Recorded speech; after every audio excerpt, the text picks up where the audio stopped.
Assalamualaikum warahmatullahi wabarakatuh. Kami dari kelompok 1 ingin mempresentasikan hasil kerja kami mengenai rekrutmen karyawan.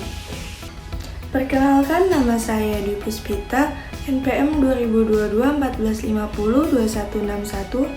Nama saya Cynthia Cayati, NPM 2022-1450-2245. Nama saya Nurusyifa Asana, NPM 2022-1450-1799. Hai semuanya, perkenalkan nama saya Yolanda Firana dengan NPM 2022-1450-1818. Perkenalkan, nama saya Muhammad Maldini Kaini, NPM 2022-1450-1832.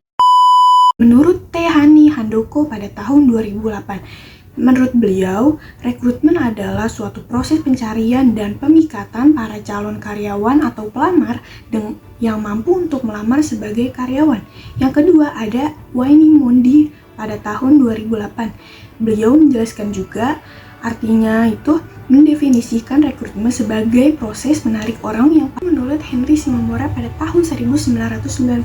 Beliau menjelaskan bahwa ada 3 proses rekrutmen. Yang pertama itu untuk memikat sekumpulan besar para pelamar pekerja, sehingga organisasi akan mempunyai kesempatan yang lebih besar untuk melakukan pemilihan terhadap calon-calon pekerja.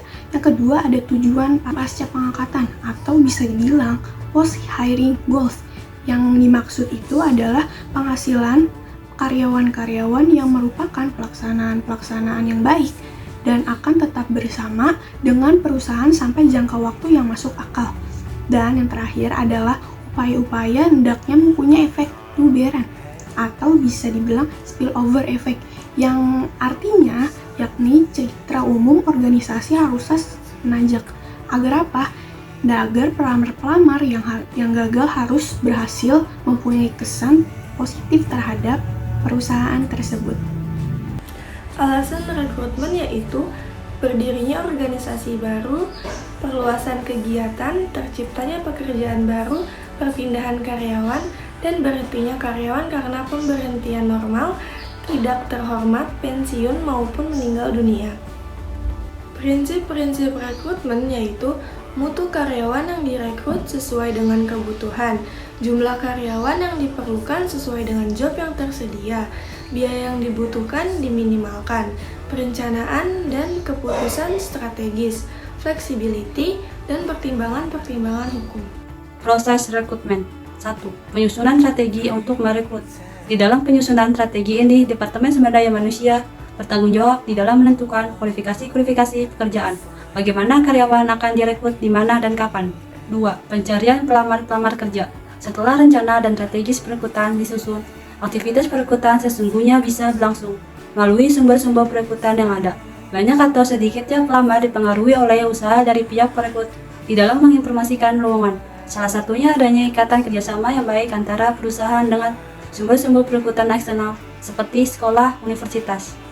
3. Pengisian pelamar yang tidak cocok atau penyaringan. Setelah lamaran diterima, haruslah disaring guna mengisikan individu yang tidak memenuhi syarat berdasarkan kualifikasi pekerjaan. Di dalam proses ini memerlukan perhatian besar khususnya untuk membendung diskualifikasi karena alasan yang tidak tepat, sehingga di dalam proses ini dibutuhkan kecermatan dari pihak penyaring. 4. Pembuatan kumpulan pelamar. Kelompok pelamar terdiri atas individu-individu yang telah sesuai dengan kriteria yang telah ditetapkan oleh perekrut dan merupakan kandidat yang layak untuk posisi yang dibutuhkan.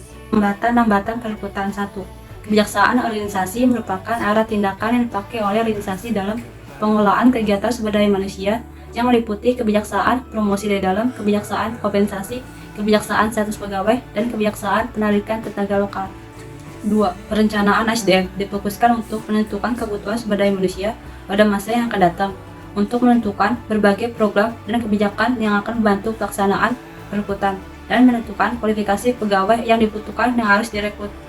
3. Afirmatif, tindakan yang harus menyesuaikan dengan peraturan yang ditetapkan oleh pemerintah, seperti tidak boleh mendiskriminasi calon pegawai berdasarkan jenis kelamin, etnis, agama, dan lain-lain. 4. Kebijakan perekrut, suatu kebiasaan yang dilakukan ketika melakukan proses perekrutan pada masa-masa lalu. 5. Kondisi lingkungan eksternal. Kondisi lingkungan mempengaruhi berhasil tidaknya proses perekrutan, menyangkut faktor-faktor tenaga kerja seperti tingkat pengangguran dan tingkat persaingan. 6. Persyaratan jabatan. Sebagai landasan dalam proses perekrutan, dapat tidaknya menunjukkan hubungan yang kuat dengan untuk kerjanya. Ini saya menjelaskan sumber rekrutmen internal. Sumber internal, job posting, job banding, transfer, promosi, demosi, keunggulan. Memahami kekuatan dan kelemahan karyawan. Karyawan sudah tahu tentang organisasi, kesempatan promosi dan pencegahan layoff. Memperbaiki ROI. Kelemahan terjadi persaingan yang tidak sehat, stagnasi ide, perlu manajemen karir, budaya nepotisme. Sumber rekrutmen eksternal, yaitu ada sekolah, akademi, universitas, mantan karyawan, departemen tenaga kerja, asosiasi profesional. Keunggulannya, banyak calon karyawan yang berbakat, membawa pengetahuan dan perspektif baru. Biaya perekrutan lebih murah karena tidak perlu pelatihan. Kelemahannya, menarik dan menghubungi calon karyawan yang berpotensi lebih sulit. Perlu masa adaptasi, menimbulkan masalah moral kerja pada karyawan internal yang punya klasifikasi tersebut. Perlu manajemen karir yang sempurna. Rekrutmen online. Ada beberapa rekrutmen. Yang pertama, situs web karir merupakan situs kerja yang dapat diakses dari homepage perusahaan yang menampilkan daftar posisi-posisi yang tersedia di perusahaan. Yang kedua, ada web blog atau bisa disingkat blog. Telah mengubah cara orang mencari informasi karena orang secara personal menaruh informasi di internet, maka perekrut tidak perlu menanyai lagi. Yang ketiga, ada situs web ketenagakerjaan umum. Perusahaan-perusahaan memanfaatkan situs web ketenagakerjaan dengan mengetikkan kriteria, keterampilan, dan pengalaman kerja yang penting bagi pekerjaan, serta menunjukkan wilayah geografisnya. Selanjutnya, ada 6 metode rekrutmen.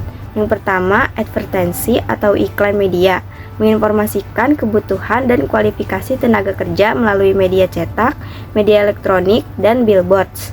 Yang kedua, ada agen tenaga kerja. Yang ketiga, employee referral and walk-ins.